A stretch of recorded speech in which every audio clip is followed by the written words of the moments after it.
صلى الله عليه وسلم صلى الله على محمد.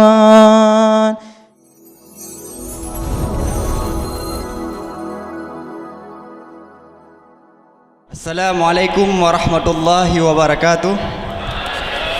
Alhamdulillah wassalatu wassalamu ala Rasulillah wa ala alihi wa sahbihi wa man tabi'ah. Ta'zim wa takrim pada ayah di balai, ta'zim wa takrim kepada Majlis Syura, dan penghormatan kami kepada semua guru-guru dan santri sekalian. Jadi singkat saja, saya ingin menceritakan profil dan biografi beliau.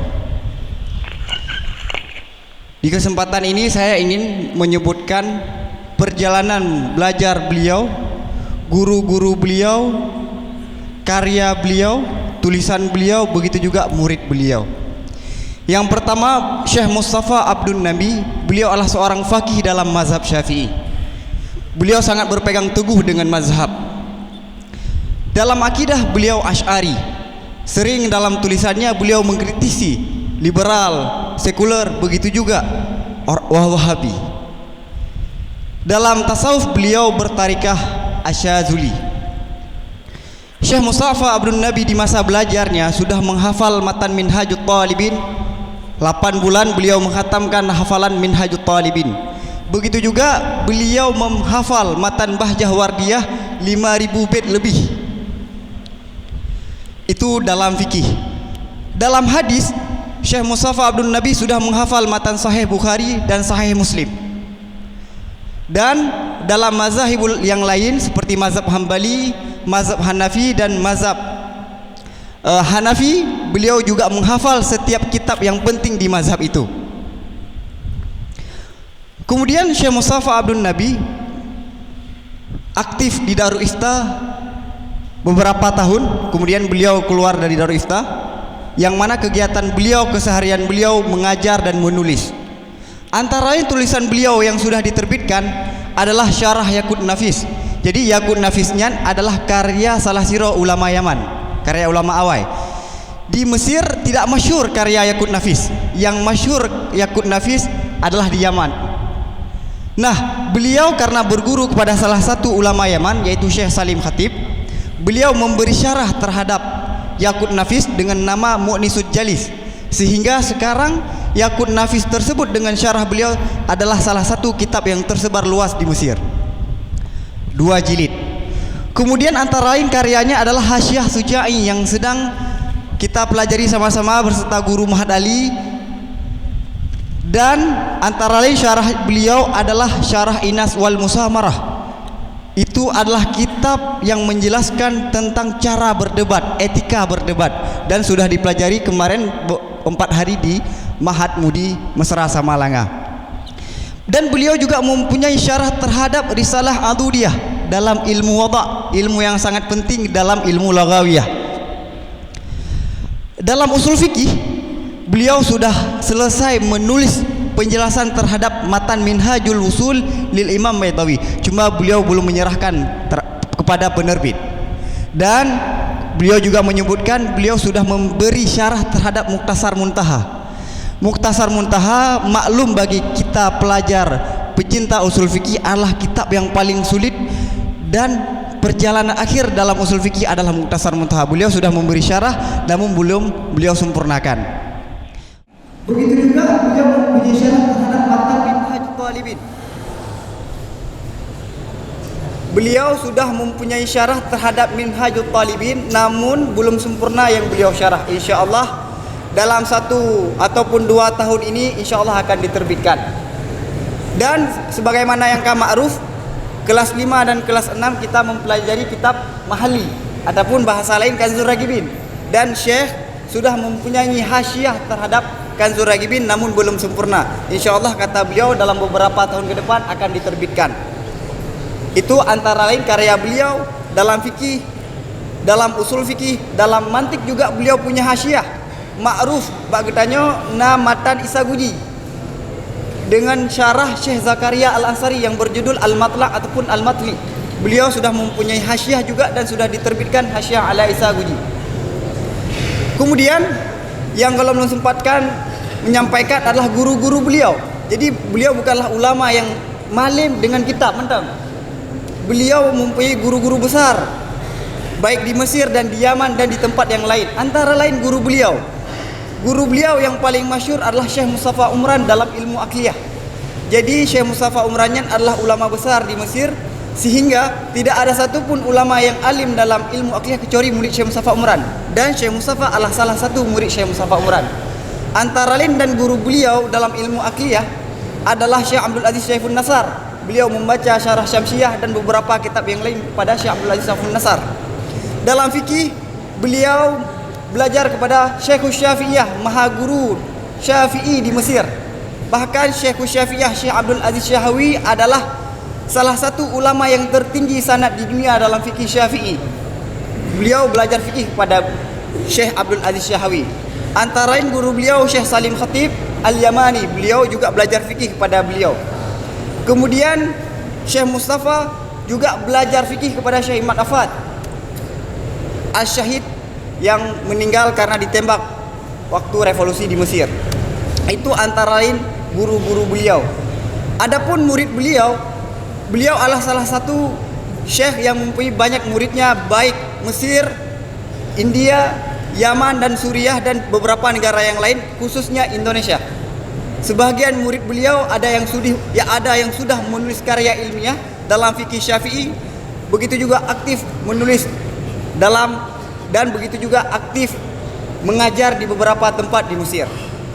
Ini sekian profil beliau, dan akhir kalam sebelum saya menutup, beliau menyampaikan beberapa kali kepada kami, beliau sangat senang berada di Aceh, khususnya di Mahat ini, karena beliau melihat sangat banyak santri dan kesungguhan santri dalam belajar, dan kami juga menceritakan bagaimana belajar di sini. Jadi hanya sekian yang ingin saya sampaikan. Wabillahi taufiq wal hidayah. Wassalamualaikum warahmatullahi wabarakatuh.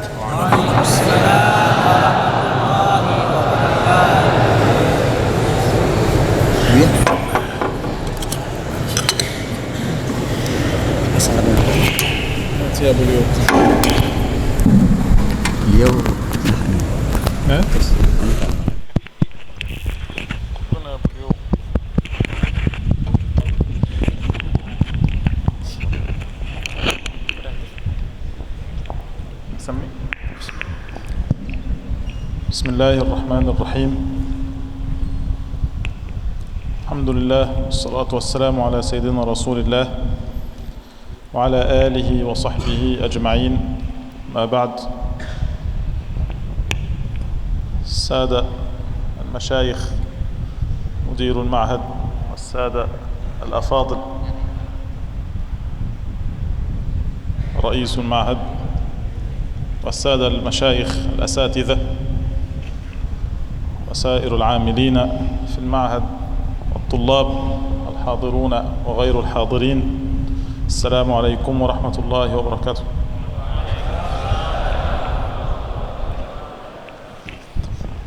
في هذه المقدمة الطويلة التي قدم بها الشيخ محمد زلفى حفظه الله ذكر أمورا كثيرة، وأنا لم أفهم ماذا ذكر، لكن أخمن أنه ذكر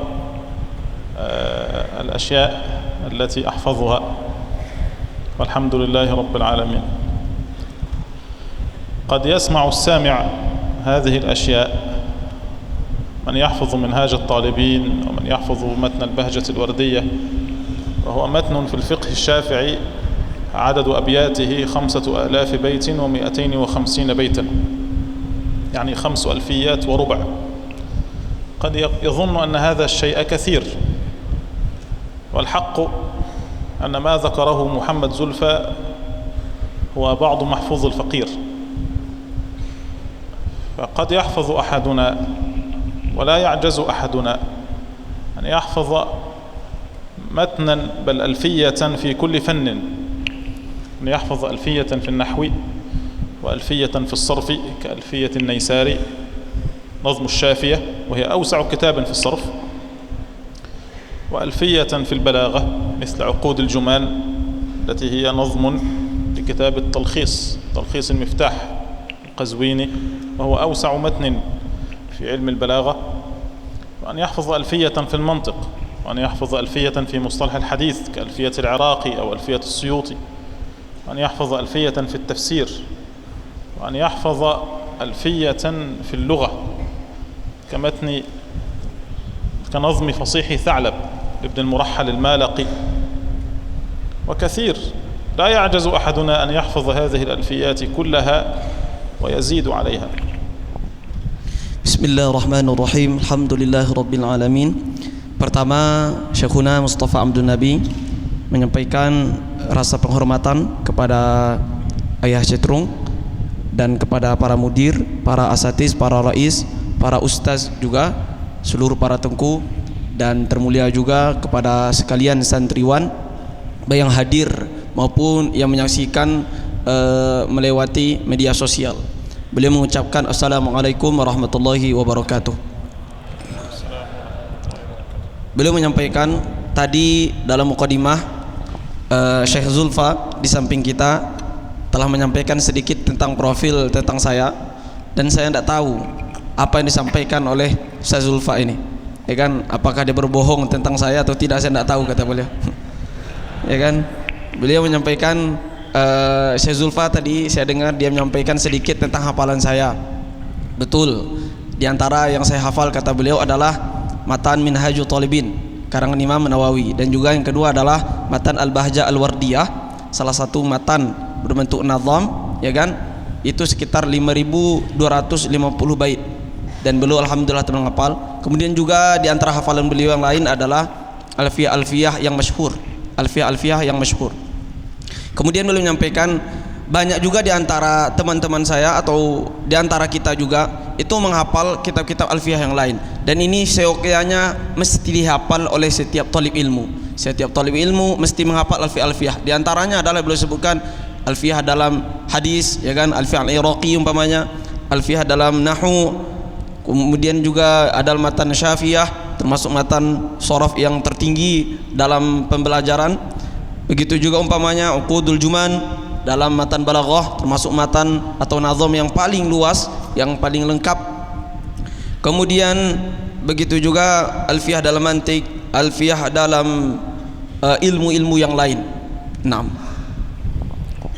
قد يظن ظان أن هذه الألفيات مما يعصر حفظه، وأنه مما يقطع دونه الأعمار، وأنه من المحال عادة أن يحفظ كل هذه الألفيات، لكني أقول ليس محالا وليس صعبا، فإن طالب العلم وظيفته التي يحيا عليها ويموت عليها وليس مطالبا بغيرها أن يتعلم. لو أنك كل يوم تحفظ 3 أبيات فقط، كل يوم تحفظ 3 أبيات فقط، لا تزد عليها بيتا، لا تزد عليها كلمة، فإنك تحفظ في كل سنة ألفية. أنت الآن تدرس في هذا المعهد 6 سنين 7 سنين، وممكن تظل في الدراسة إلى 10 سنين، ثم بعد ذلك تتخرج وتصير شيخا مدرسا. لو حفظت في كل سنة ألفية، وستأخذ إجازة في شهر رمضان وفي 10 الأول من شوال وال15 الأولى من شوال، لن تحفظ فيها شيئا، ستحفظ في كل سنة ألفية. الذي يحفظ في كل سنة ألفية قطعا يحصل علما كبيرا، قطعا يفتح الله عليه عز وجل باب العلوم. وهذا ليس بالأمر الصعب، 3 أبيات يعني تقريبا لا يزيد عن 20 كلمة، فتحفظ في اليوم 20 كلمة فقط. هذا هو المطالب منك، والله عز وجل يفتح عليك، لأن الله عز وجل قال والذين جاهدوا فينا لنهدينهم سبلنا وإن الله لمع المحسنين.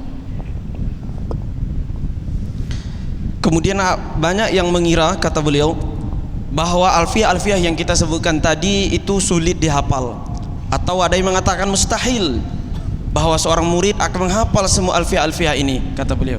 Beliau mengatakan, wa aqulu, saya katakan, tugas seorang murid, seorang santri itu, kata beliau, hidup matinya adalah dengan ilmu.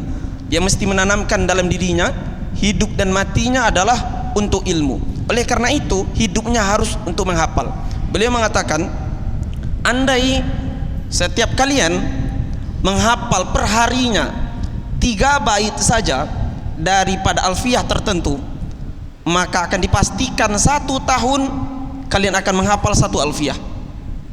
Kemudian berikutnya hafal 3 bait lagi, 1 tahun akan alfiyah. Ambil libur cuti dalam waktu Ramadan saja, kata beliau. Kemudian beliau mengatakan,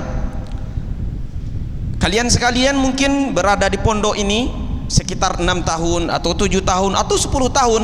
Kemudian setelah itu keluar dan menjadi seorang tengku, seorang guru, seorang syekh.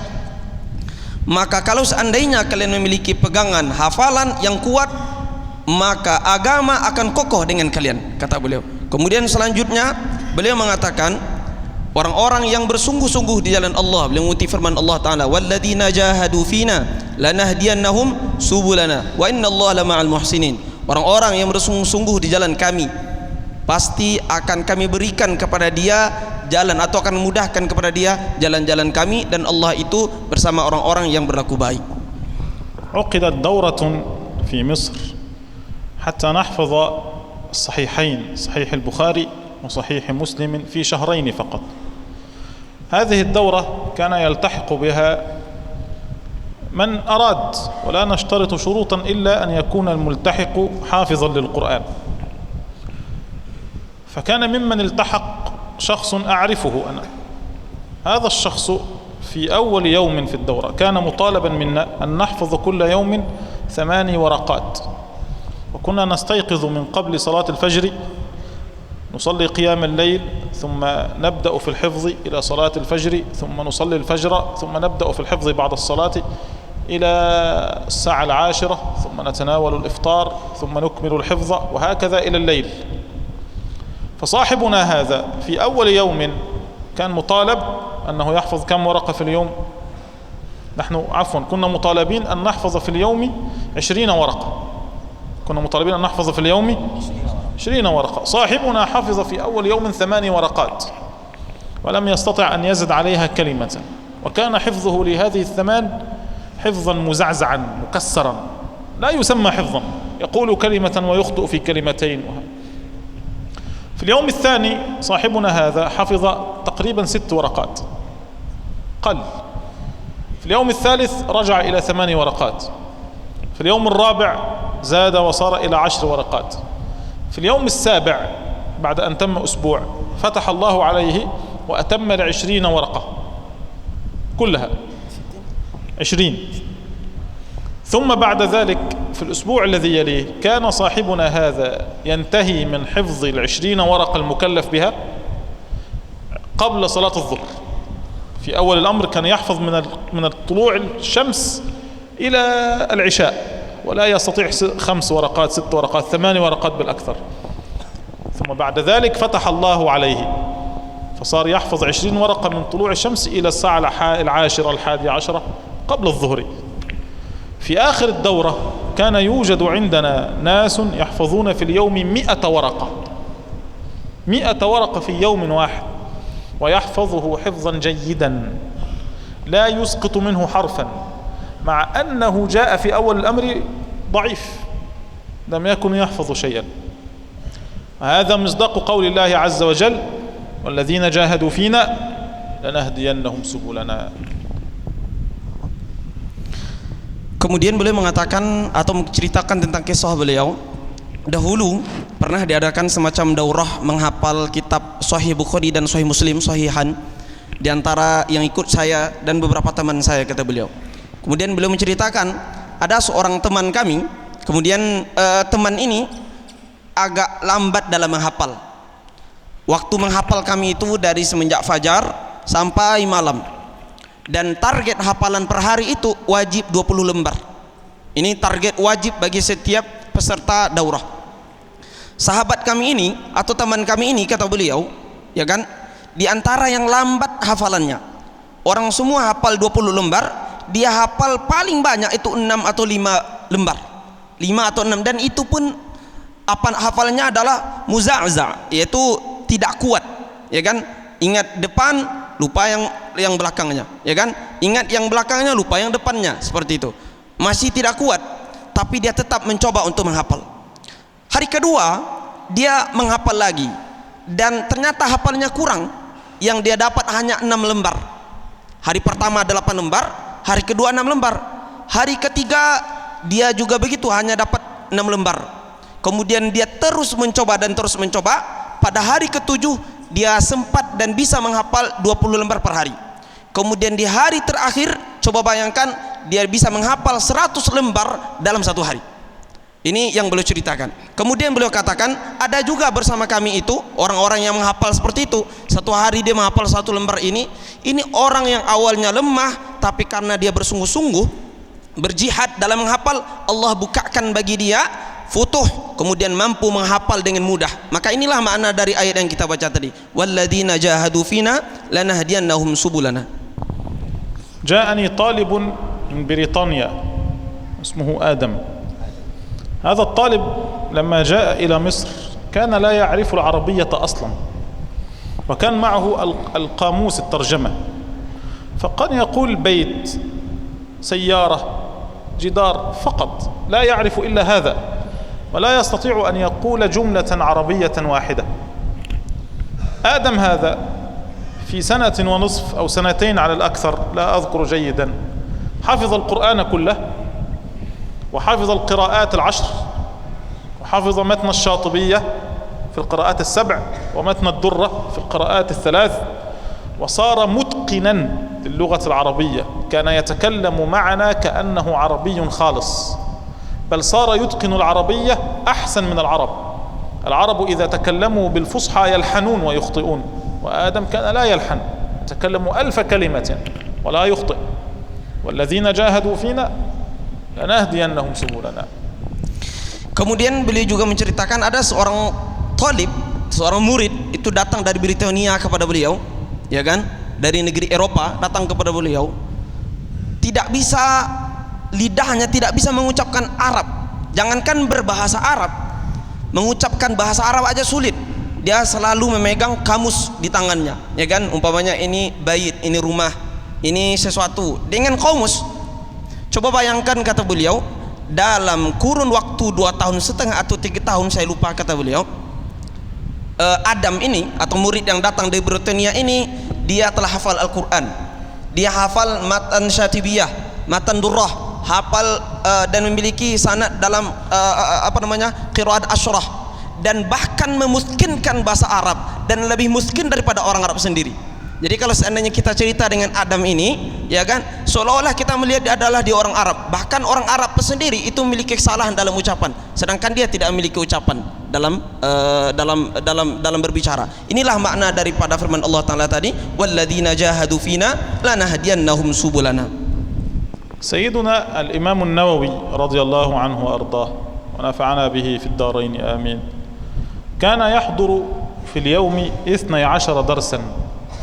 كان يقرأ درسين في كتاب الوسيط، ودرسين في كتاب المهذب، ودرسا في كتاب المنتخب، ودرسا في أصول الفقه، ودرسا في كتاب اللمع، ودرسا في كتاب ابن جني، ودرسا في كتاب ابن السكيت، ودرسا في الحديث. وكان رضي الله عنه يكتب كل يوم هذه الدروس ويذاكرها ويحفظها إلى أن تخرج رضي الله عنه، فصار هو من هو. صار الآن النووي رضي الله عنه لا تخلو بيوت المسلمين من كتبه. لا بد أن تجد في بيت كل واحد متن 40 النووية، أو متن رياض الصالحين، أو تجد عنده منهاج الطالبين، أو تجد عنده روضة الطالبين، أو تجد شرحه على صحيح مسلم، أو تجد عنده المجموع له رضي الله عنه، أو تجد تدريب الراوي شرح تقريب النووي الذي شرحه السيوطي رضي الله عنه. فلا بد إن كنت طالب علم أو كنت عاميا من عموم المسلمين، لا بد أن تقرأ في كتاب من كتبه الإمام النووي. إن كنت مشتغلا بالحديث فالنووي له عليك منة، كتاب التقريب هذا. كنت مشتغلا بالفقه فالنووي له عليك منة. كنت مشتغلا بالقرآن فالنووي له عليك منة، كتاب التبيان في آداب حملة القرآن. وهكذا. فتجد أن الإمام النووي رضي الله عنه مع أنه مات صغير السن، مات وهو دون 40 أو في أوائل 40 سنة، ومع ذلك فاق أقرانه وكتب كتبا كثيرة جدا وانتفع بها المسلمون في مشارق الأرض ومغاربها، وذلك لأنه كان مجتهدا مجدا مقبلا على حاله، لا يضيع الأوقات في الكلام، لا يصاحب الغلمان، لا يكثر الكلام، لا يكثر اللعب. يقول له أن الأطفال في الشارع هيا بنا نلعب، وهو كان يبكي ويحفظ القرآن. هذا الذي يجعل العالم يكمل سريعا وينتفع به عموم المسلمين سريعا.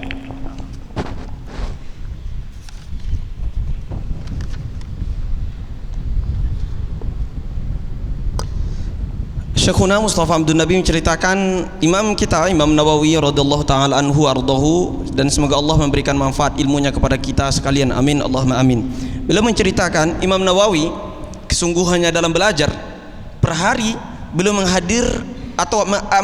menghadiri pembelajaran itu 12 mata pelajaran, ya kan, menghadiri dua kali dalam fikih umpamanya al-basit, kemudian muhadzab juga, usul fiqih juga, kemudian membaca kitab al-luma dalam ilmu-ilmu bahasa dan yang lainnya.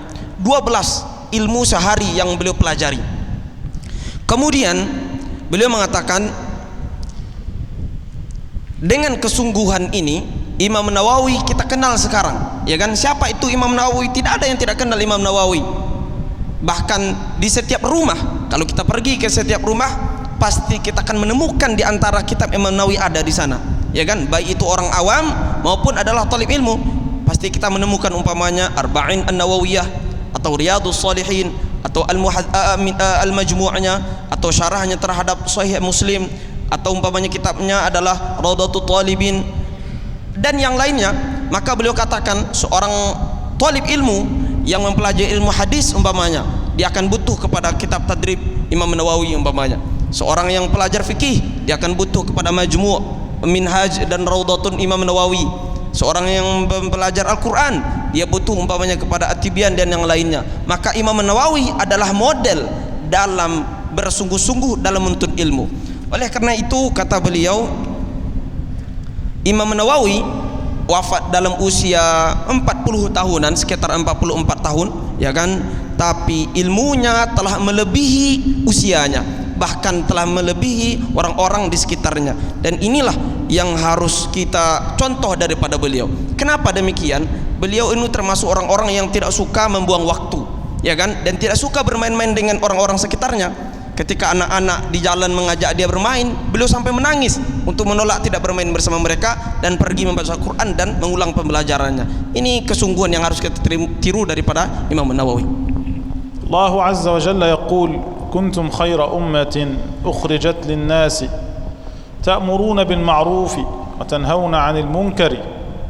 فالله عز وجل وصفنا جميعا بأننا خير أمة، فنحن أمة محمد صلى الله عليه وسلم. أبونا سيدنا محمد صلى الله عليه وسلم هو مربينا وهو أستاذنا وأستاذ العالمين وهو قدوتنا وهو شفيعنا، ونحن أتباعه ونفتخر بالتبعية له صلى الله عليه وسلم. كل نبي من الأنبياء صدق الأنبياء الذين كانوا من قبله وبشر بالأنبياء الذين سيأتون من بعده، إلا سيدنا محمد صلى الله عليه وسلم، فإنه صدق جميع الأنبياء والرسل ولم يبشر بنبي من بعده، وقال أنا خاتم النبيين. فالله عز وجل قال كنتم خير أمة أخرجت للناس تأمرون بالمعروف وتنهون عن المنكر. فوظيفتنا نحن أمة محمد صلى الله عليه وسلم، كل واحد فينا وظيفته أن يأمر بالمعروف وأن ينهى عن المنكر. وظيفتك هي وظيفة الأنبياء. طالب العلم هذا إذا نبغ ورشد فإنه يكون وريث النبي صلى الله عليه وسلم، كذا قال صلى الله عليه وسلم العلماء ورثة الأنبياء، هل يرث الواحد منا إلا أباه؟ فكأن أباك سيدنا محمد صلى الله عليه وسلم. العالم كله ينتظرك أنت، ينتظر أن تخرجه من الظلمات إلى النور. الكفار في مشارق الأرض ومغاربها ينتظرون المسلمين حتى يعطوهم من الخير الذي عندهم. عندنا نحن معرفة الله عز وجل، عندنا شرع الله عز وجل، عندنا محبة النبي صلى الله عليه وسلم، عندنا خير الدنيا وخير الآخرة. ولكن هذا ينتظر من؟ ينتظرنا نحن حتى نبلغه إلى غيرنا. رسول الله صلى الله عليه وسلم قال: بلغوا عني ولو آية، بلغوا عني ولو آية، فرب مبلغ أوعى من سامع. فالنبي صلى الله عليه وسلم يحث كل واحد منا على أن يتعلم. لو جاءك رسول الله صلى الله عليه وسلم وقال لك: يا محمد، يا أحمد، يا فلان، تعلم حتى تكون وريثي، أكنت تكون كسولا؟ أكنت تنام ليلا؟ أكنت تضيع وقتا؟ لا. أكنت تفعل الأفعال الخبيثة والأمور الرزية؟ أبدا. وإنما ستكون مجتهدا. قالها صلى الله عليه وسلم، قال: بلغوا عني. قال لك أنت بلغ عني. والله قال لك أنت من خير الأمم، بل أنت أحسن الأمم.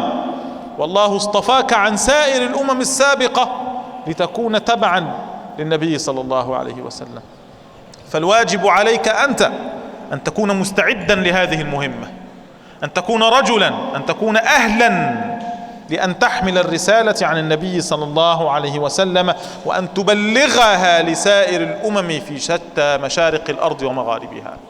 وهذا ينبغي عليك حينئذ أن تتعب في جهدك، وأن تتعلم جيدا حتى تبلغ العلم جيدا. سيدنا رسول الله صلى الله عليه وسلم قال لأحد الصحابة، أظنه معاذ أو حذيفة: يا معاذ، إني أخاف على القرآن من اليهود، فتعلم لغة يهود، تعلم لغة اليهودية حتى لا يدخلوا على إسلامنا وديننا ما ليس منه. لا أذكر الحديث جيدا. يقول سيدنا معاذ على ما أذكر، قال: فحذقتها، يعني تعلمت اللغة وأتقنتها. أنا لو تعلمت الإندونيسية لمت معك ستعرف أنني لست إندونيسيا. الكلام يفضح، صح؟ لكن سيدنا يقول: فحذقتها، يعني كان يتكلم مع اليهودي واليهودي لا يعرف أنه ليس يهوديا. فحذقتها في 15 يوما، في 15 يوما فقط، لأنه أمره رسول الله أن يفعل. كذلك أمرك رسول الله أن تفعل. فماذا أنت فاعل؟ والحمد لله رب العالمين.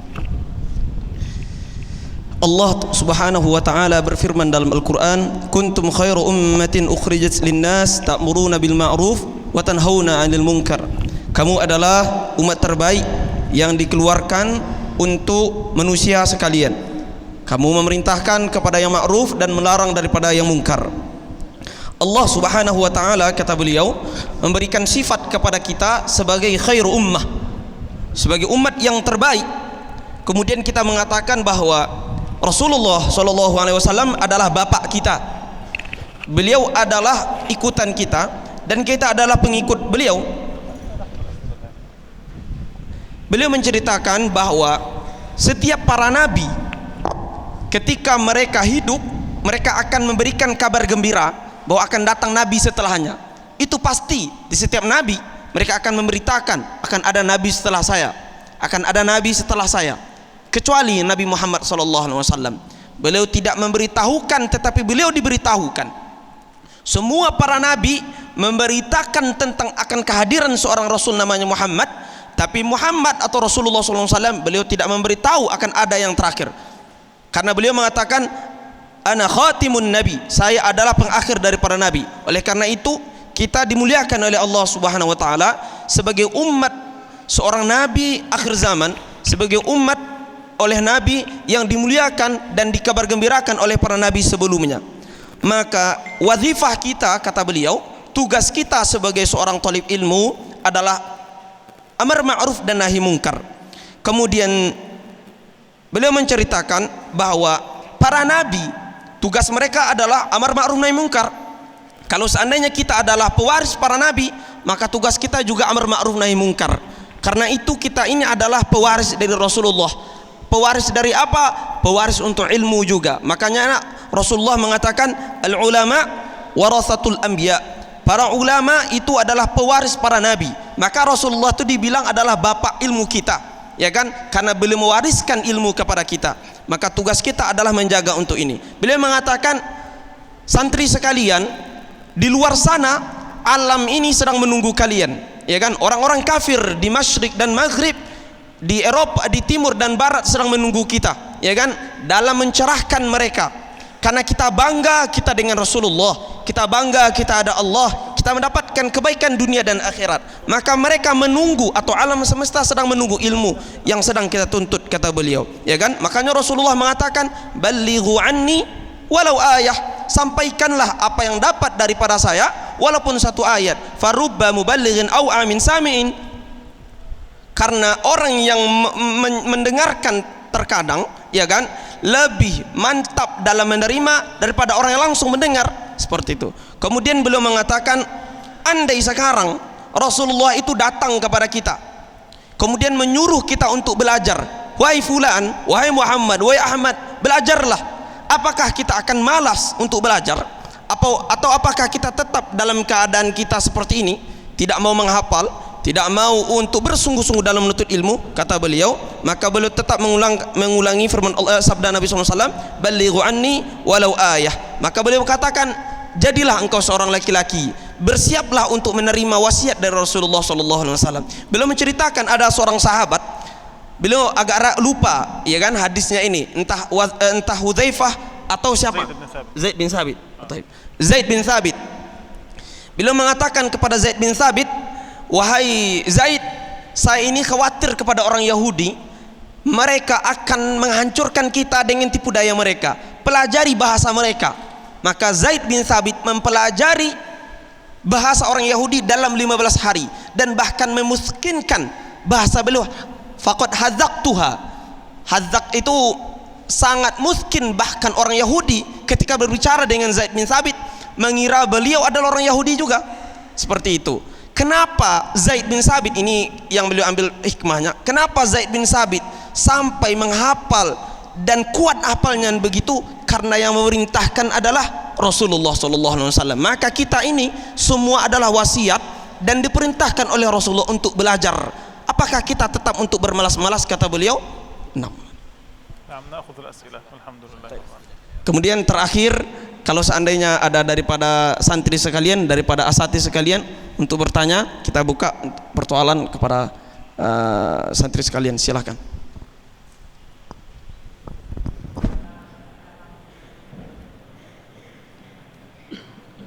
Ada pertanyaan? Boleh bahasa Indonesia, bahasa Aceh pun boleh. Ngebahasa Aceh ini. Nah, penerima mau ada. Ini ada Maulana visual.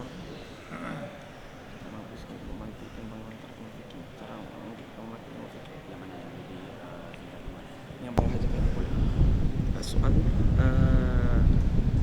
كيف نجعل الملكة الفقهية في أنفسنا؟ نعم. كيف نجعل الملكة الفقهية في أنفسنا؟ ترجم هذا السؤال. Ya, jadi pertanyaannya adalah bagaimana kita mengembangkan atau membuat malakah fikih dalam diri kita. أولا ينبغي عليك أن تعلم أن الفقه دراسته لا تنتهي. الفقه يصاحبك من أول الدراسة إلى أن تموت، ولا تترك كتاب الفقه أبدا. أولا ينبغي عليك حتى تحصل الملكة أن تكون حافظا لمتن من متون الفقه. لا بد حتى تكون المسائل محفورة في الصدر، منقوشة في الصدر، فلا بد من حفظ متن من متون الفقه، وليكن مثلا متن منهاج الطالبين. ثم بعد ذلك عندنا مراحل. قبل المنهاج توجد الكتب التي تدرس غالبا في المعاهد كفتح القريب المجيب، فتح المعين، وحاشية إعانة الطالبين. ثم بعد ذلك يدرسون حاشية الشرقاوي أو تحفة الطلاب وغير ذلك. كل هذه الكتب إنما هي موضوعة حتى تسهل عليك المنهاج. كل هذه توطئة وتمهيد لمتن المنهاج. متن المنهاج هو أول مرحلة حقيقية للتفقه، وما قبله عارية وتمهيد وتوطئة. إذا وصلت إلى متن المنهاج فحينئذ عندنا أمور. الأمر الأول، يجب عليك بعد أن تتفهم العبارات وأن تتقن المعاني جيدا، عليك أن ترسم الفقه في صدرك رسما منسقا.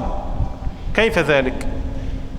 تنظر مثلا إلى كتاب من كتب الفقه، وليكن كتاب الطهارة، فحينئذ ستجد أن منهاج الطالبين مقسم على قسمين في كتاب الطهارة: قسم للوسائل، وسائل الطهارة، وقسم لمقاصد الطهارة.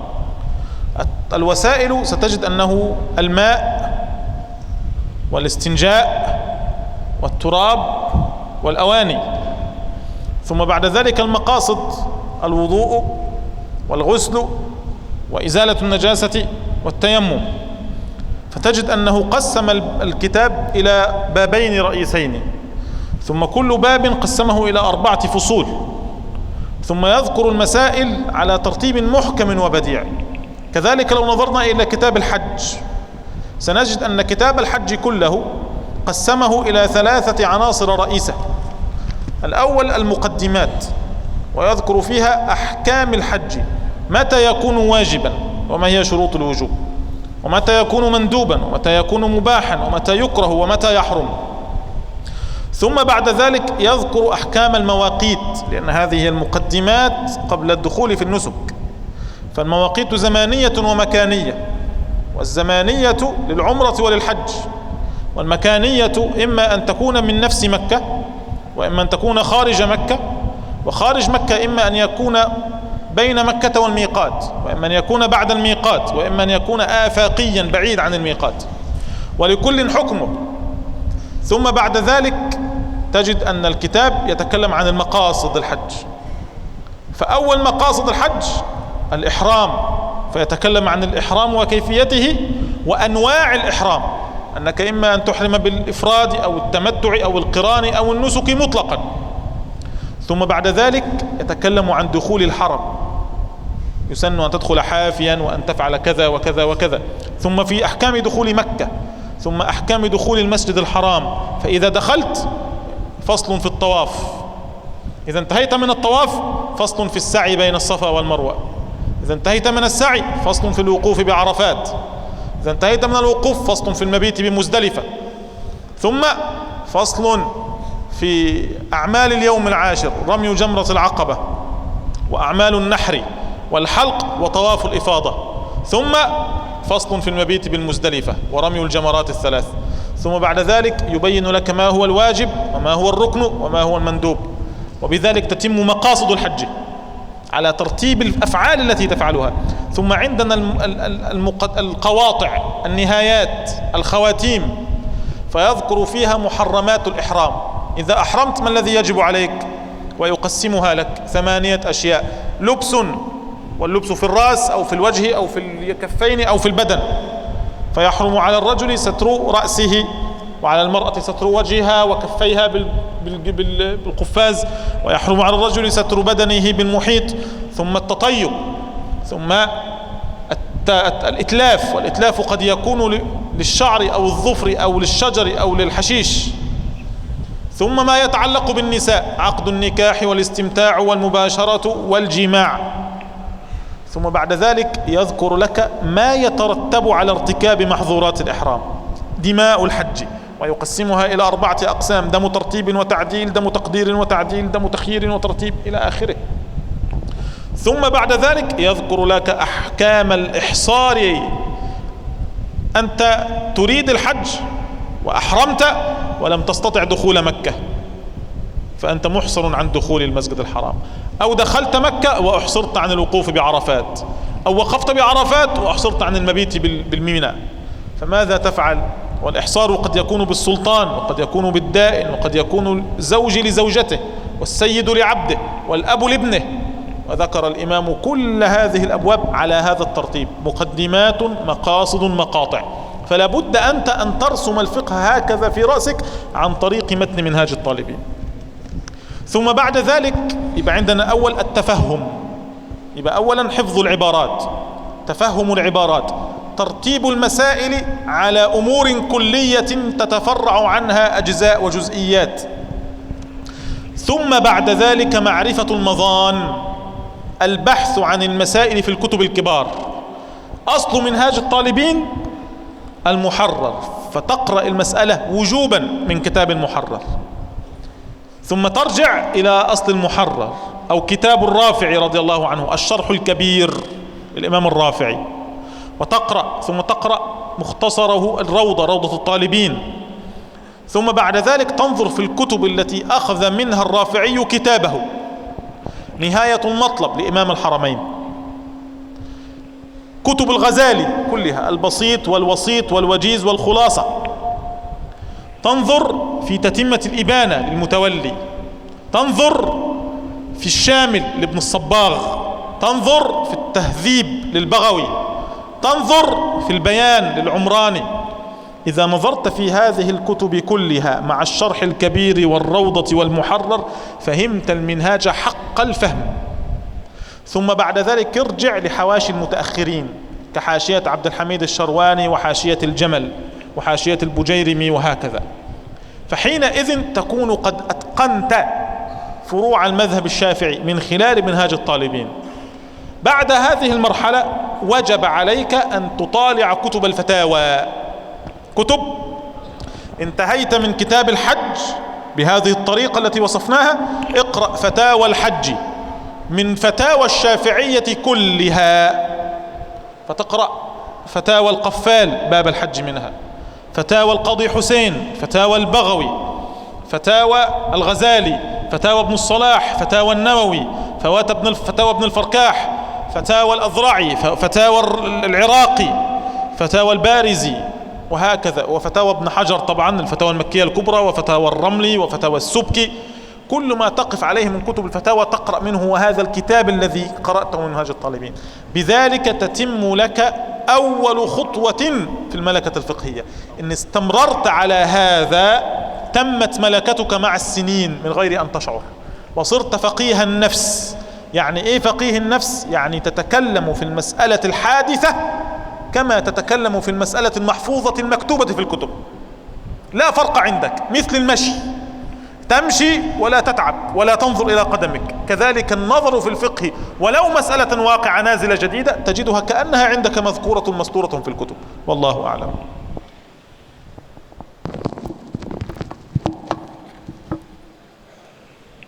جواب طويل.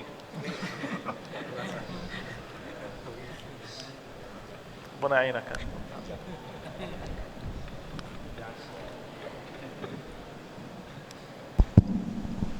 Agak panjang ya.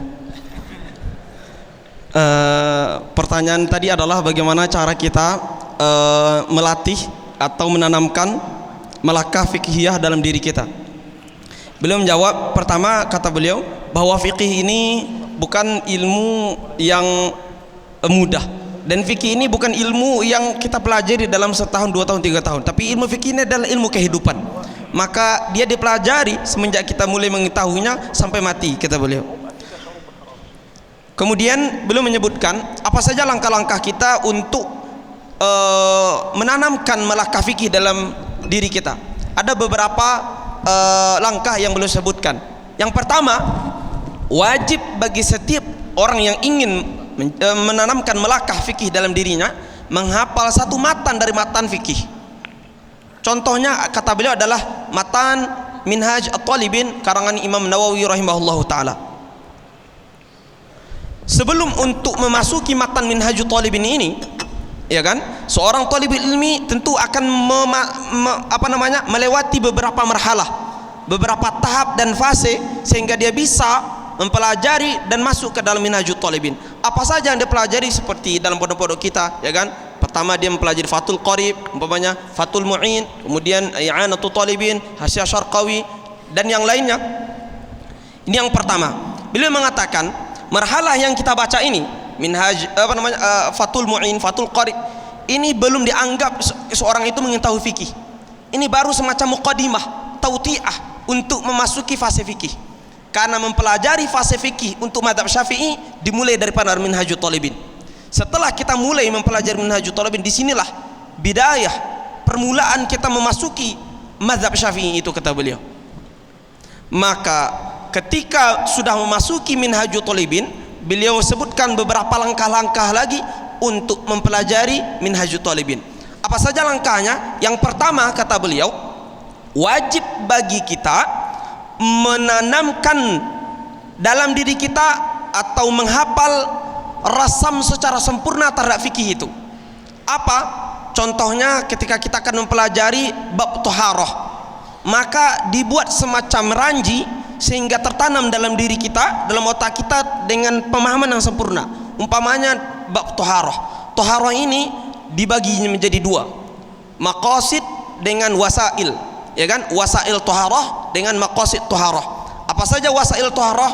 Air, tanah, ya kan? Ada behu. Kemudian wasail taharah, al-ma' turab, ad-dabghu, al-istinja. Yang keempat istinja. Kemudian ini yang pertama wasail. Yang kedua adanya maqasid. Apa saja maqasid atau anwa' daripada taharah ini? Ada wudu, ada tayamum, ada izalatun najasah, menghilangkan najis, ada mandi. Kemudian dibahas satu persatu. Ini pertama menanamkan. Contoh, beliau kasih contoh konkret dalam pembahasan bab haji umpamanya, kata beliau. Sebelum kita mempelajari bab haji, kita mesti mengetahui apa saja yang dibahas dalam semua kitab bab haji ini. Maka beliau katakan umpamanya dalam Minhajut Thalibin, Imam Nawawi itu membahas dalam 3 aspek nantinya. Pertama tentang muqaddimat, yang kedua tentang maqasid, yang ketiga tentang qawati atau khawatim. Yang pertama tentang muqaddimat dalam bab haji. Apa saja yang dibahas dalam muqaddimat ini? Dibahas umpamanya tentang bagaimana hukum haji, fardu ain atau fardu kifayah, atau dia haram atau dia sunnah, dibahas di awal itu. Kemudian setelah itu dibahas tentang mawaqit. Mawaqit itu ada yang zamaniyah, ada yang makaniyah. Kapan saja waktu-waktu yang boleh kita melaksanakan haji, dan kapan saja waktu boleh kita melaksanakan umrah, gitu kan? Ada juga mawaqit makaniyah, dari mana kita mulai berniat ihram atau memakai pakaian ihram kalau kita melaksanakan haji atau umrah. Ini yang pertama. Kemudian yang kedua, Imam Nawawi akan membahas tentang maqasid haji. Apa saja maqasid haji? Mulai umpamanya daripada ihram, dia berniat, maka dibahas di sana tentang niat ihram. Kemudian setelah itu masuk ke dalam kota Makkah, ya kan? Kemudian masuk untuk haram, masuk ke tanah haram, kemudian masuk ke tanah Makkah, kemudian masuk ke Masjidil Haram, apa yang dianjurkan. Kemudian Imam Nawawi akan membahas nanti tentang apa yang akan kita kerjakan umpamanya setelah sampai di dalam Makkah. Maka kita tawaf, maka akan beliau bahas tentang rukun sunnah tawaf. Kemudian nanti setelah tawaf sa'i. Kemudian setelah sa'i umpamanya mabit, kemudian melempar jumrah aqabah, kemudian bercukur, kemudian melempar jumrah yang 3 dan yang lainnya. Beliau membahas tentang rukun, membahas tentang sunnah. Ini dalam pembahasan yang kedua tentang muqaddimat. Yang terakhir Imam Nawawi membahas tentang khawatim atau qawati'. Apa saja yang beliau bahas di sini? Diantaranya muharramatul ihram. Apa saja yang diharamkan bagi orang yang sedang ihram dalam keadaan haji atau umrah. Haram umpamanya bagi dia 6 hal. Pakaian, ya kan? Pakaian itu ada kalanya di wajah, ada kalanya umpamanya di tangan, ada di badan. Bagi laki-laki umpamanya haram memakai pakaian al-muhid, ya kan? Kemudian bagi perempuan haram umpamanya menutup mukanya, haram menutup tangannya dan yang lainnya. Kemudian haram juga umpamanya tatayyub, memakai harum-haruman. Haram bagi dia itlaf, merusak sesuatu, mencabut rumput dan yang lainnya. Kemudian dan yang lainnya. Kemudian Imam Nawawi setelah membahas itu membahas tentang apa saja yang wajib bagi dia kalau melanggar perbuatan ini. Maka beliau bahas tentang dima. Dima itu ada 4, ya kan? Yang tertib, ta'dil, tertib takhir dan yang lainnya. Kemudian terakhir Imam Nawawi membahas tentang al-ihsar. Al-ihsar ini adalah orang yang dicegah masuk ke dalam kota Makkah atau dicegah masuk ke untuk wukuf. Al-man'u ini atau ihsar ini banyak juga pembagiannya. Ada al-ihsar karena sultan yang melarang, umpamanya rais melarang kita untuk haji, atau karena said melarang hambanya, atau umpamanya dilarang oleh seorang suami dan yang lainnya. Ini yang saya sebut, kata beliau, menanamkan rasam yang sempurna dalam benak kita dalam mempelajari fikih. Jadi kita membagi satu bab itu ke dalam beberapa pembahasan, dan kita mengetahui apa saja yang dibahas, kemudian kita hafal dan baru mempelajari ini, kata beliau. Maka kalau seandainya kita telah melewati marhalah ini dalam Minhajut Thalibin, maka marhalah yang kedua, kata beliau, adalah ma'rifatul madhon. Ma'rifatul madhon. Apa itu ma'rifatul madhon? Ma'rifatul madhon ini adalah mengetahui sumber-sumber daripada qaul ini, atau sumber-sumber daripada di mana kitab Minhaj ini mengambil. Contohnya, kata beliau, ketika kita mempelajari Minhajut Thalibin dan kita ternyata merasa kesulitan, ya kan, maka kembali kepada dari mana Imam Nawawi mengambil Minhajut Thalibin ini. Ternyata daripada Muharrar Imam Rafi'i, maka kembali rujuk kepada Muharrar Imam Rafi'i. Imam Rafi'i umpamanya, ya kan, sulit kita memahami, kembali kepada Syarhul Kabirnya umpamanya. Kemudian kalau seandainya merasa sulit juga, kembali kepada Mukhtasar daripada Syarhul Kabir, umpamanya Raudhatul Talibin. Kalau masih merasa kesulitan memahami ibarat Minhaj, kembali kepada Nihayah, kitabnya Imam Juwaini umpamanya, Nihayatul Matlab, atau kembali kepada kitab-kitab yang dikarang oleh Imam Ghazali sendiri, Al-Basit, Al-Wasit, Al-Wajiz, Al-Khulasah. Kemudian begitu juga kitab Tatimmatul Ibanah, Asy-Syamil, kemudian At-Tahdzib Baghawi, kemudian Al-Bayan Imam Ramli. Kemudian terakhir, kalau seandainya merasa kesulitan juga, beliau mengatakan kalau seandainya semua ini telah kita lalui dan kita mengetahui sumber-sumber yang tadi, maka beliau mengatakan yang terakhir cukup kita membaca kitab-kitab mutaakhirin, Hawashi mutaakhirin, Syarqawi, ya kan, Bajuri dan yang lainnya. Ini marhalah yang kedua. Kalau seandainya kita telah sampai kepada marhalah ini dan mengetahui semuanya, kata beliau, yang terakhir marhalah untuk menjadi seorang faqih itu dia membaca tentang fatwa, membaca tentang fatwa. Maka baca kitab-kitab fatwa dalam mazhab kita, umpamanya fatwa Imam Al-Qaffal, Imam Al-Qadi Husain, Ibnu Salah, Al-Ghazali, Al-Iraqi, kemudian Ibnu Hajar, Al-Haytami, Imam Ramli dan yang lainnya. Mereka memiliki kitab fatwa, maka dipelajari ini dan dibaca ini, kata beliau. Maka seandainya seorang talibul ilmi atau talibul fiqhi melewati marhalah yang saya sebutkan tadi, kata beliau, maka akan mendapatkan malakah dalam dirinya. Orang yang mendapatkan malakah fikih dalam dirinya, dia berbicara, dia dianggap sebagai faqihun nafsi. Apa itu faqihun nafsi? Beliau katakan dia berbicara tentang fikih permasalahan baru seperti dia berbicara dengan permasalahan lama. Datang umpamanya permasalahan kontemporer, maka otaknya akan langsung berbicara sebagaimana dia berbicara tentang permasalahan yang ada dalam kitab, karena dia telah menjadi faqihun nafsi, telah malakah, kata beliau. Maka dengan ini selesailah tahap dalam mempelajari fikih, kata beliau. Wallahu a'lam.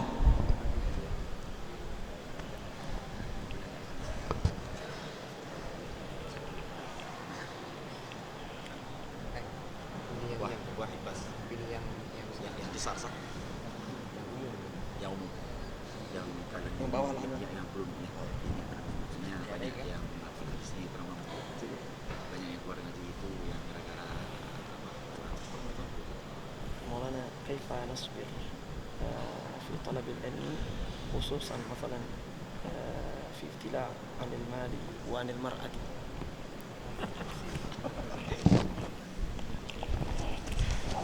طيب بسم الله الرحمن الرحيم.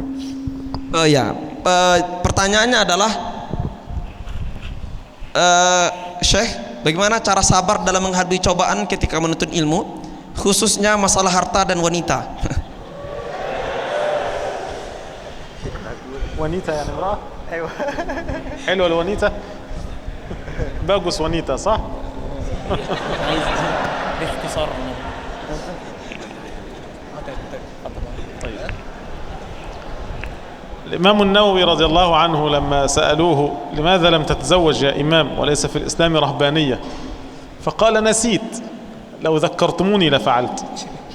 فالإنسان إذا أقبل على دراسته وأقبل على ربه غاية الإقبال قد يحصل له نوع نسيان لهذه الأمور، لكن نحن قد نبتلى بذلك، بل الغالب علينا أننا نفكر كثيرا في الرزق، في العمل، في الأموال، نفكر في النساء والزواج ونحو ذلك. الله عز وجل لما أرسل الرسل إنما أرسلهم حتى يعلقوا العباد بربهم سبحانه وتعالى. لو أن الله عز وجل قال لك إذا مرضت فاشرب الدواء لكن الدواء لا يشفيك وإنما أنا أشفيك، فحينئذ كيف تعتقد أن الشفاء في هذا الماء أو في هذا الدواء؟ عفوا، كيف تعتقد أن الشفاء بيد الله لكنك تشرب الدواء فتشفى وأن الدواء لا يشفيك؟ هذا هو الإيمان وهذا هو التوكل على الله، أن تعتقد أن الله عز وجل هو فاعل كل شيء في الكون، وأن الله عز وجل قدر كل شيء في هذا الكون، وأنه يعلم كل شيء وقع وسيقع في هذا الكون قبل أن يخلق هذا الكون بما شاء الله يعني له أن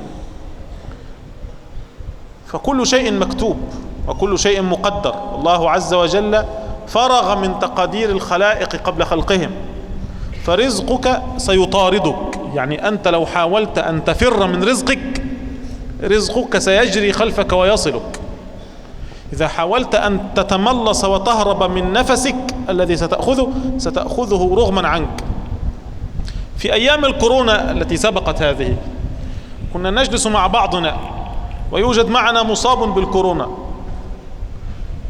فكل الناس لا يمرضون إلا واحد يمرض ويموت لأنه أجله هنا، مع أننا كلنا نختلط بالمريض وكلنا نسلم عليه وقد نقبله، لكن هو أجل الله عز وجل انقطع له هنا.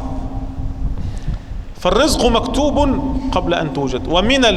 ومن قلة العقل أن تشغل نفسك بأمر قدر وانتهى، وأن تغفل عن أمر أمرت به.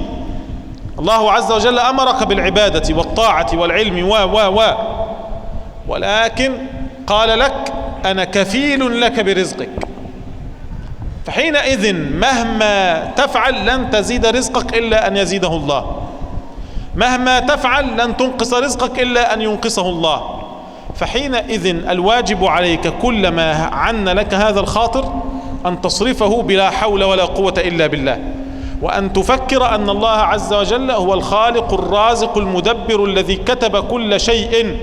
وقال لابن عباس سيدنا رسول الله لابن عباس: يا غلام إني أعلمك كلمات، احفظ الله يحفظك، احفظ الله تجده تجاهك، إذا سألت فاسأل الله وإذا استعنت فاستعن بالله، واعلم أن الأمة كلها لو اجتمعوا على أن ينفعوك بشيء لم ينفعوك إلا بشيء قد كتبه الله لك، ولو اجتمعت على أن يضروك بشيء لن يضروك إلا بشيء قد كتبه الله عليك. رفعت الأقلام وجفت الصحف، لا تبديل لكلمات الله، لا تغيير بعد ذلك. فرغ الله من كتابة أقدار الخلائق، فلا تشغل نفسك بما تكفل الله عز وجل لك به. فإذا نازعتك نفسك فأكثر من لا حول ولا قوة إلا بالله، والله أعلم.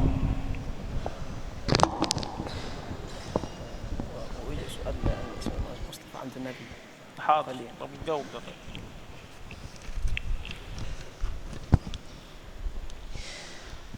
Syekhuna Mustafa Abdul Nabi menjawab, beliau mengatakan Imam Nawawi Abdul Rabbin Nabi Syekh Mustafa Abdul Rabbin Nabi beliau menjawab tentang persoalan tadi. Beliau mengatakan atau beliau menceritakan tentang kisah Imam Nawawi. Itu salah seorang ulama yang sampai meninggal itu tidak menikah. Ya kan, kitab yang kita ceritakan tadi Minhajul Thalibin tadi, kitab beliau sampai meninggal itu tidak menikah. Ditanya oleh murid-murid beliau, "Wahai Imam, kenapa engkau sampai tidak menikah? Sedangkan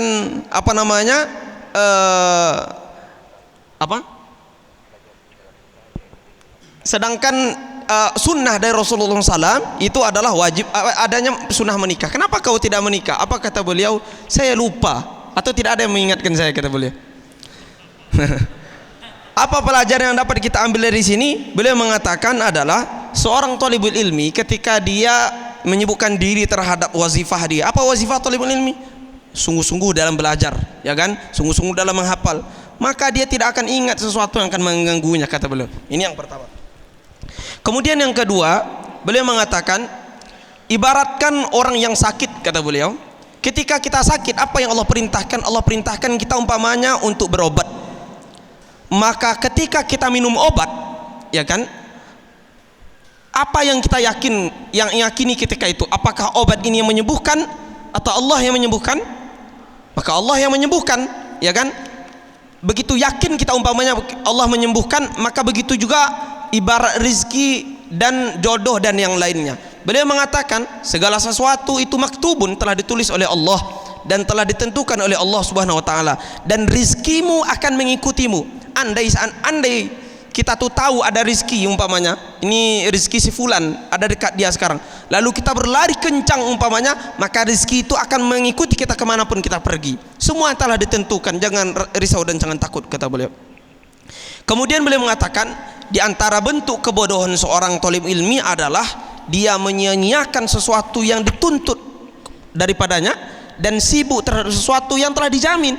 Allah telah jamin rizki untuknya, tapi dia menyibukkan diri terhadap itu dan melalaikan terhadap apa yang dituntut terhadapnya, yaitu talibul ilmi. Kemudian selanjutnya adalah terakhir beliau mengatakan caranya supaya yakin kita dalam belajar dan menuntut ilmu, beliau berikan beberapa amal. Di antaranya pertama, selalu memperbanyak kalimat la haula wala quwata illa billah. Perbanyak kalimat ini, kata beliau, selalu perbanyak. Dan yang kedua, yakin dengan Allah Subhanahu wa taala.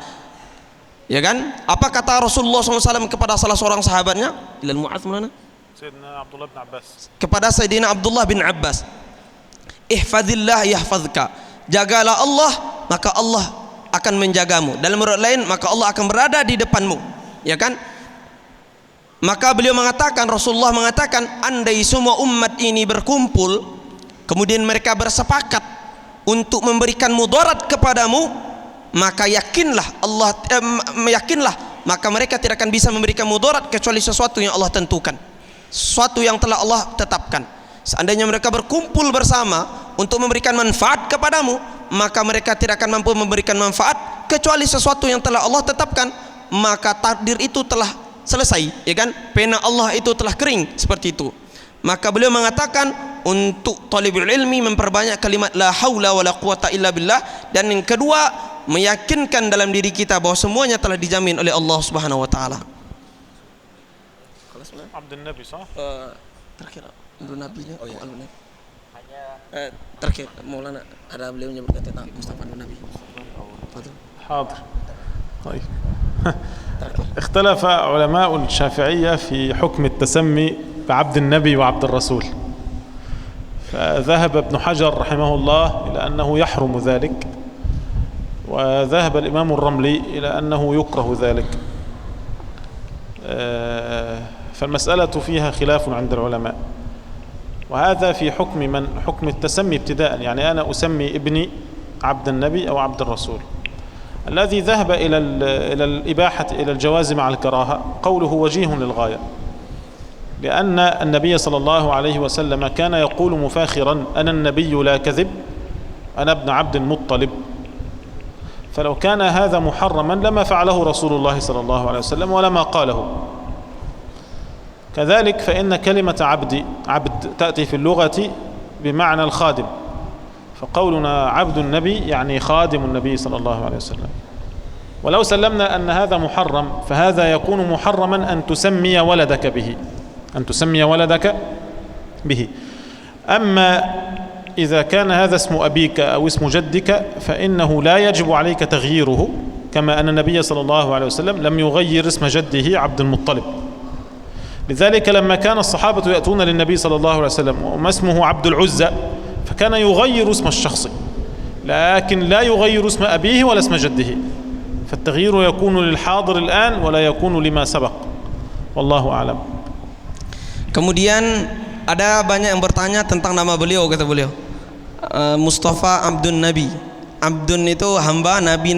Jadi seolah-olah Mustafa hambanya Nabi gitu. Jadi banyak yang bertanya tentang nama beliau.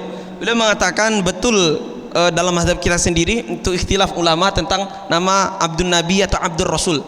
Ibnu Hajar termasuk ulama yang mengharamkan, ya kan? Imam Ramli itu termasuk ulama yang memakruhkan, boleh tapi karohah, nah gitu, ya kan? Berarti ada dua pendapat dalam mazhab kita, ada yang mengatakan haram, ada yang mengatakan makruh. Ini yang pertama. Ini kalau seandainya kita berpendapat atau ini kalau seandainya adalah memberi nama semenjak awal. Umpamanya saya akan punya anak, lalu saya beri nama anak saya dengan Abdul Nabi atau Abdul Rasul, ya kan? Beliau mengatakan, ulama yang mengatakan atau pendapat yang mengatakan bahwa hukum memberi nama dengan Abdul Nabi atau Abdul Rasul itu adalah boleh atau boleh karena dan boleh dan makruh, boleh tetapi makruh, ini juga kuat kata beliau. Kenapa kuat? Mereka berdalil bahwa Nabi SAW pernah mengatakan, ana nabiyyu la kadhib, ana ibnu Abdul Muttalib.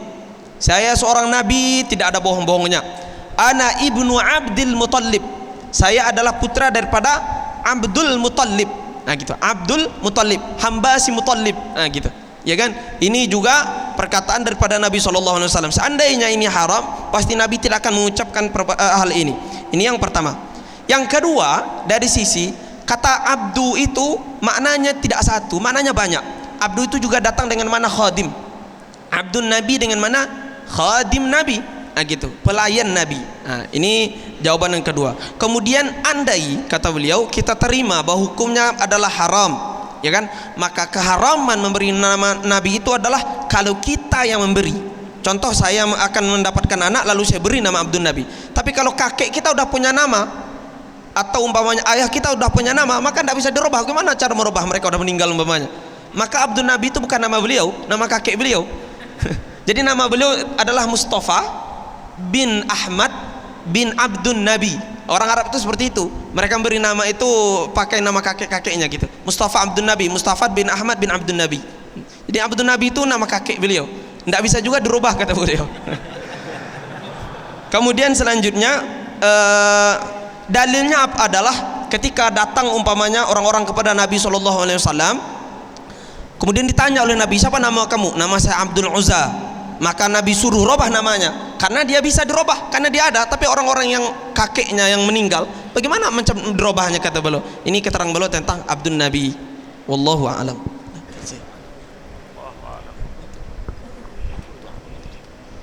داع فأمنوا. اللهم لك الحمد كما ينبغي لجلال وجهك ولعظيم سلطانك. يا رب لك الحمد حتى ترضى، ولك الحمد إذا رضيت، ولك الحمد قبل الرضا وبعده. اللهم لا نحصي ثناء عليك أنت كما أثنيت على نفسك. اللهم صل وسلم وبارك على سيدنا محمد طب القلوب ودوائها، وعافية الأبدان وشفائها، ونور الأبصار وضيائها، وعلى آله وصحبه أجمعين. اللهم اغفر ذنوبنا وإسرافنا في أمرنا، وثبت أقدامنا، وانصرنا على القوم الكافرين. اللهم اغفر لنا ولوالدينا ولأجدادنا وجداتنا ولأستاذينا ولأصحاب الحقوق علينا، ولكل من طلب منا الدعاء يا أكرم الأكرمين. ربنا آتنا في الدنيا حسنة وفي الآخرة حسنة وقنا عذاب النار. اللهم اغفر لنا ولإخواننا الذين سبقونا بالإيمان، ولا تجعل في قلوبنا غلا للذين آمنوا. ربنا إنك رؤوف رحيم. ربنا اجعلنا مقيم الصلاة ومن ذرياتنا. ربنا وتقبل دعاءنا. اللهم اغفر لنا ولأصحابنا ولأحبابنا ولذرياتنا ولكل من له فضل وحق علينا. اللهم تمم لنا المراد وأحسن خاتمتنا يا أكرم الأكرمين. اللهم أرنا الحق حقا وارزقنا اتباعه، وأرنا الباطل باطلا وارزقنا اجتنابه. اللهم أعنا على ذكرك وشكرك وحسن عبادتك. اللهم لا تقطعنا عن العلم بقاطع، ولا تشغلنا عنه بشاغل. اللهم لا تقطعنا عنك بقاطع، ولا تشغلنا عنك بشاغل. اللهم ارزقنا صحبة نبيك صلى الله عليه وسلم في الدنيا والآخرة. اللهم ارزقنا صحبة نبيك صلى الله عليه وسلم في الدنيا قبل الآخرة. اللهم لا تفرق بيننا وبينه لا في الدنيا ولا في الآخرة. اللهم ارزقنا اتباع سنته والعمل بشريعته ونشر طريقته. اللهم اجعلنا على منهاجه. اللهم استعملنا ولا تستبدلنا. اللهم استعملنا ولا تستبدلنا. اللهم استعملنا ولا تستبدلنا. اللهم ارض عنا واعف عنا، وارزقنا حبك ومن يحبك وحب كل عمل يقربنا إلى حبك. اللهم أصلح قلوبنا. اللهم طهر قلوبنا من النفاق، وأعمالنا من الرياء، وألسنتنا من الكذب، وأعيننا من الخيانة.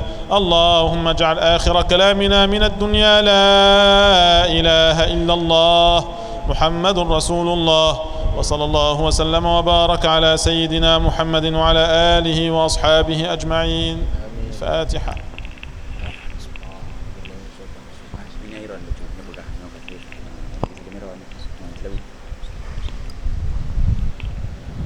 Hanya sekian yang disampaikan oleh Syekh.